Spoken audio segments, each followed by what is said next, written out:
ಬೇರೆ ಏನೋ ಆಪ್ಷನ್ ಇದೆ ಸರ್? ಹೌದಾ, ಸರಿ ಸರ್. ಏನಂದ್ರು ರುಕ್ಕು? ದುಡ್ಡು ವಾಪಸ್ ಸಿಗೋದು ಕಷ್ಟ ಅಂತ ಅಮ್ಮ.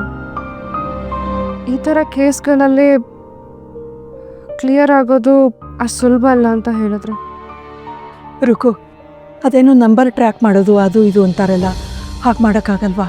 ದುಡ್ಡು ಅವ್ರ ಅಕೌಂಟಿಗೆ ಟ್ರಾನ್ಸ್ಫರ್ ಆಗ್ತಿದ್ದಾಗೆ ಸ್ವಿಚ್ ಆಫ್ ಮಾಡಿಬಿಡ್ತಾರೆ ಅಮ್ಮ. ಯಾವುದೋ ಬೇನಾಮಿ ಹೆಸರಲ್ಲಿ ಸಿಮ್ ಕಾರ್ಡ್ ತಗೊಂಡು ಅದರಿಂದ ಫೋನ್ ಮಾಡಿರ್ತಾರೆ.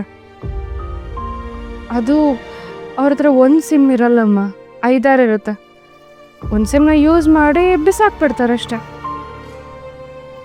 ಅವರನ್ನು ಹುಡ್ಕೋ ಅಷ್ಟರಲ್ಲಿ ಅವ್ರು ಆ ಸಿಮ್ನ ಬಿಸಾಕಿ ಹೋಗಿರ್ತಾರೆ. ಇದು ಹಳೆ ಸ್ಕ್ಯಾಮ್. ಪೊಲೀಸ್ ಅವ್ರಿಗೂ ಇದ್ರ ಬಗ್ಗೆ ಐಡಿಯಾ ಇರುತ್ತೆ. ಆದರೂ ಇಂಥ ಸ್ಕ್ಯಾಮರ್ಸ್ನ ಅವ್ರಿಗೆ ಹುಡ್ಕೋದು ಕಷ್ಟ. ಅನ್ಯಾಯ ಆಗೋಯ್ತಲ್ಲೇ ರುಕ್ಕು. ನಾನು ನಿನಗೆ ಮೊದಲೇ ಫೋನ್ ಮಾಡಿದರೆ ಇಷ್ಟೆಲ್ಲ ಆಗ್ತಾನೆ ಇರಲಿಲ್ಲ. ಸ್ವಲ್ಪ ತಾಳ್ಮೆಯಿಂದ ಕಾಯಬೇಕಿತ್ತು ನಾನು. ಆದರೆ ಅವರು ತುಂಬ ಹೆದರಿಸ್ಬಿಟ್ರು ಕಣೆ. ಬೇಗ ಆಪ್ರೇಷನ್ ಮಾಡಬೇಕು, ಡಾಕ್ಟ್ರ್ ಕಾಯ್ತಾ ಇದ್ದಾರೆ, ಜೀವಕ್ಕೆ ಅಪಾಯ ಇದೆ, ಹಾಗೆ ಹೀಗೆ ಅಂತ ನನ್ನ ಮೇಲೆ ತುಂಬಾ ಪ್ರೆಷರ್ ಹಾಕ್ಬಿಟ್ರು ಕಣೆ. ಹೋಗಲಿ ಬಿಡಮ್ಮ. ಭವ್ಯನ್ ಫೀಸಿನ ದುಡ್ಡು ಕಣೆ ಅದು. ಸ್ವಲ್ಪ ಸಾಲ ತಂದಿದ್ದು, ಇನ್ನೊಂದು ಸ್ವಲ್ಪ ದುಡ್ಡನ್ನ ನೀನು ಕಷ್ಟಪಟ್ಟು ದುಡಿದು ಕೂಡಿಟ್ಟಿದ್ದು ಅವಳ ಫೀಸ್ಗೆ ಅಂತಾನೆ. ಅನ್ಯಾಯವಾಗಿ ಯಾರ್ದೋ ಬಾಯಿಗೆ ಹಾಕ್ಬಿಟ್ಟೆ ಕಣೆ. ಅಮ್ಮ, ನೀನಲ್ಲ, ನಿನ್ನ ಜಾಗದಲ್ಲಿ ಯಾರೇ ಇದ್ದಿದ್ರು ಇದನ್ನೇ ಮಾಡಿರೋರು. ನಿಮ್ಮ ಮಕ್ಕಳು ಆಪ್ರೇಷನ್ ಆಗಬೇಕು, ದುಡ್ಡು ಹಾಕಿ ಅಂತ ಹೇಳಿದ್ರೆ ಹಾಕಿರೋರು ತಾನೆ. ಎಲ್ಲ ತಾಯಂದ್ರು ಮಾಡೋ ಕೆಲಸನೇ ನೀನು ಮಾಡಿದ್ಯಮ್ಮ. ಈಗ ಏನೇ ಮಾಡೋದು? ಎಕ್ಸಾಮ್ ಅಂತೂ ಹತ್ರ ಬರ್ತಿದೆ, ಇನ್ನು2 ದಿವಸ ಇರೋದು. ಫೀಸ್ ಅಂತೂ ಕಟ್ಟಲೇಬೇಕಲ್ವಾ?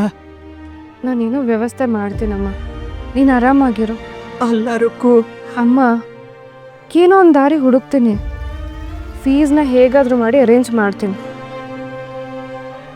ಹಾಗೆ ಮಾಡ್ತೀಯಾ? ಆ ದುಡ್ಡೇ ಸಾಲ ತಂದಿದ್ದು.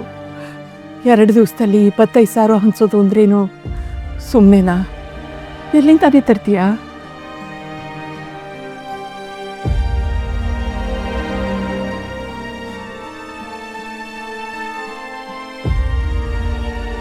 ರುಕು, ಕಲ್ಯಾಣಿ ಇದ್ದಾಳಲ್ವಾ, ಅವಳನ್ನು ಕೇಳಿದರೆ? ಬೇಡಮ್ಮ. ಅವಳು ನಿಮ್ಮ ಅಕ್ಕ ಕಣೆ. ಅಮ್ಮ, ಪಾಪ ಅಮ್ಮ, ಅವಳೇನು ಕೆಲಸ ಮಾಡ್ತಿಲ್ಲ. ಅವಳನ್ನ ದುಡ್ಡು ಕೇಳಿದ್ರೆ ಬಾವ್ರ ಹತ್ರ ಹೋಗಿ ಕೈ ಚಾಚಬೇಕು, ಇಲ್ಲ ಸೂರ್ಯಪ್ರಕಾಶ್ ಸರ್ ಹತ್ರ ಹೋಗಿ ಕೇಳಬೇಕು. ಆ ಮನೆಯಿಂದ ನಾವು ಈಗಾಗಲೇ ತುಂಬ ಇಸ್ಕೊಂಡಿದ್ದೀವಿ. ಸಂಬಳ ಕೊಡ್ತಿದ್ದಾರೆ, ಸಹಾಯ ಮಾಡ್ತಿರ್ತಾರೆ. ಮತ್ತು ಇನ್ನೊಂದು ಸಮಸ್ಯೆ ಇಟ್ಕೊಂಡು ನಾನು ಅವ್ರ ಮನೆ ಬಾಗಿಲಿಗೆ ಹೋಗಿ ನಿಲ್ಲಕ್ಕಾಗಲ್ಲ ಅಮ್ಮ.